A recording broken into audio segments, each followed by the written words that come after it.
All right, now, here's another good question that I get asked all the time. How can I get a more powerful sounding mix? Okay, that's a great question and I love it. There's a lot of ways to do it, but let's just break it down to a few, like 5 different things I'm going to tell you that if you remember this, it'll just help you just constantly build up powerful mixes. The first thing I want to tell you is you got to know that power starts with contrast. Okay, so what do I mean by that? Think about this. Think about the lesson that you know and have learned from commercials, movies, especially horror movies and things like that. What do they usually do when they want to grab your attention and everything and keep things going? If the monster's getting ready to happen, they usually get real quiet and then suddenly the monster jumps out at you. That's the contrast. You gotta have real quiet so that when the loud thing comes and hits you, it shocks you because you're comparing it to other things. Same thing in music. You've got to build in contrast into your music, or listen to the instruments that already have it, know how to highlight them. That's one of the first things that will help you build in power because you're juxtaposing it one thing against the other, so you have a point of reference of soft versus loud and power and things like that. Next thing you need to do is you need to build in more perceived loudness. Okay, we see on our meters and everything, we got the peak meters and they're jumping up and everything, going to the top, going into the red. But what we do, and the way I came up with, was old school VU meters. VU meters respond a little more naturally and slowly like our ears do, and they adjust and kind of average things out. So if you can get a good VU meter plug-in, that'll help you and get good average. But any kind of plug-in that can show you some metering, that'll show you good averaging of perceived loudness, is going to be way better than peak loudness. And you build that in, suddenly you'll start getting it, especially on key instruments. The next thing is, here's something that's really a key. Bigger is usually better. With contrast. Rewinding back to number 1, make something big, and it's usually better. Usually this is why when we get things that we put on doublers or chorus thing and things like that to stack it on and everything, and that's usually going to be better sounding. But you still got to remember the contrast.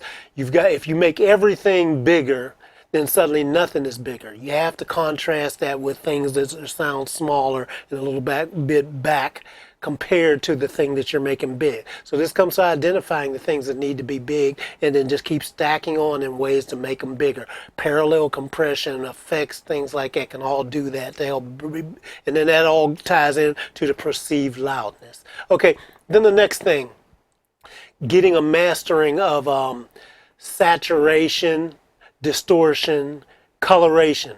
These are all things that as we were working and coming up through in the analog days, saturation and distortions and little colorations from the various equipment that we were using, going through different hardware boxes, different consoles and things like that, they all kind of saturated or distorted or colored the sound in different ways just by the nature of going through the different brands of electronics and everything. It wasn't a bad thing. The term distortion gets a bad rap, like it's something bad, but distortion, pretty much everything is distorted, because the bottom line is even when I'm talking to you and it's going through a microphone and through something to get to you, that's still being distorted because it's not my direct voice straight through the ear to your ears. Even going through the air to your ears is distorting it. The air is changing it. So you got to remember, distortion is not a bad thing. Using those things to colorize and build in things are a great way to think about how to make things bigger and more powerful sounding.